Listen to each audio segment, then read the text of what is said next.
ሰላም ሰላም ቤተሰብ እንዴት ናችሁ? ደህና ናችሁ? ከኔ ጋር ሁሉ ሰላም ነው። ወጥቶች እንደናችሁ ለቪዲዮ ቻናል ቤተሰቦች በጣም ስለ ሰብስክራይብ፣ ሼር፣ ላይክ ሰብስክራይብ ስለምታደርጉልኝ ከምንም በላይ አድርጌ እወዳችኋለሁ። አመሰግናለሁ ወጥቶች እና ኪያር ደግሞ ለሰውናችን ከፍተኛ አስፈላጊ የአትክልት አይነት ነው። አስፈላጊና ጠቃሚ ከመሆኑም በላይ ደግሞ ትንሽ የጎንዮሽ ጉዳቶች አሉት ማለት ነው። ምክንያቱም ከመጠን በላይ ከተጠቀምን ማንኛውንም ፍራፍሬ በሰውናችን ላይ ጉዳት ሊያስከትል ይችላል። እንደገና ከሚያስከትሉ የጎንዮሽ ጉዳቶች ጥቂቶቹ እንደሚከተለው እናያቸዋል። አንደኛ የሆድ ዕቃ መዛባት በአንዳንድ ሰዎች ላይ የምግብ አለመፈጨት ስሜት፣ የጋዝ መከማቸት ያስከትላል። ሁለተኛ ተደጋጋሚ የሽንት መምጣት እና ኪያር ከፍተኛ መጠን ያለው ውሃ ከ196% ውሃ ነው ኪያር ማለት ነው። ስለዚህ ከመጠን በላይ ስንመገብ ሰውናችን ከፍተኛ መጠን ያለው ውሃ እንዲያስወግድ ያዳርገናል ማለት ነው።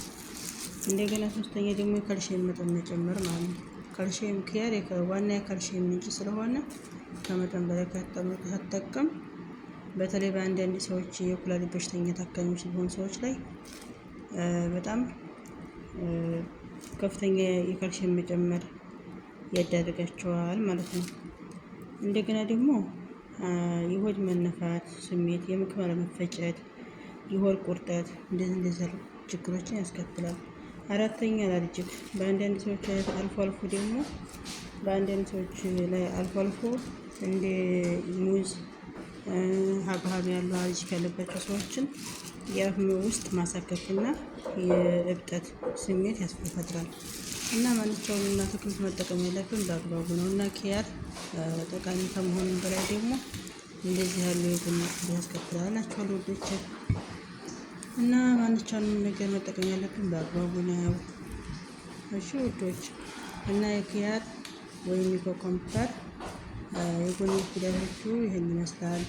እና ውዶች ሼር፣ ላይክ፣ ሰብስክራይብ ማድረግ እንዳትረሱ። የዛሬ ቪዲዮ ይህን ይመስላል። በቀጣይ ቪዲዮ እስከምንገናኝ ደህና ሁኑ፣ ሰላም ሁኑ።